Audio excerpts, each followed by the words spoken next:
মাল, এটা মৌসুমি। কি মাল? মৌসুমি মাল। ওরে বাবা, ওরা দর্শক দেখছিলাম আমরা এখানে ষাঁড় গরুটা উঠলো, দেখছেন একবারে। রনে কটা গরু যাচ্ছে? 11টা গাভী, 11টা বাছুর, 22টা, আর এইটা একটা 23টা, আর 24টা। 24টা গরু দিচ্ছ তুমি এই ছোট একটা গাড়িতে? হ্যাঁ, আচ্ছা। এটা কত পড়ছে দাম? 1,24,500। ওইটা মালের দামে না? এটা মালের দামে 1 লাখ। মানে এটা কি কুরবানির জন্য? হ্যাঁ, কুরবানির জন্য তো। এটা কুরবানির মাল তো। কুরবানির মাল না? সব কুরবানির মাল। মালটা একটু আগে দিলে আগে দাও, আগে দিয়ে আর টাকা।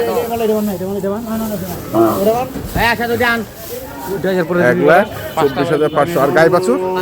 এই গাই বাছুর এখানে আছে 49, হ্যাঁ 66,500, হ্যাঁ 60,000, হ্যাঁ 52,000, হ্যাঁ। ওটা 67,500। এগুলো বাছুরগুলো কি বাছুর? ষাঁড় বাছুর। সব ষাঁড়? বয়স হলেন 2 দাঁত।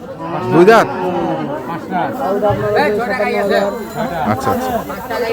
ছড়া করে এগুলো যাচ্ছে কোথায়? ছড়া আছে এগুলো যাচ্ছে কোথায়? রূপগঞ্জ, নারায়ণগঞ্জ। রূপগঞ্জ, নারায়ণগঞ্জ। দর্শক, আর আরিয়াটা যেমন পারবেন তো? রূপগঞ্জ, আরিয়াটা যেমন নারায়ণগঞ্জ। তো? মোবাইল নাম্বার বলো। সেটা হবে মোবাইল নাম্বার 0767 হ্যাঁ 301260। 60। ঠিক আছে, ধন্যবাদ। দর্শক, আমরা দেখলাম এই যে গাভী এবং বাছুরগুলো, এই বান্দাক না হেতি কিনে এবং এই যে ষাঁড়গুলো।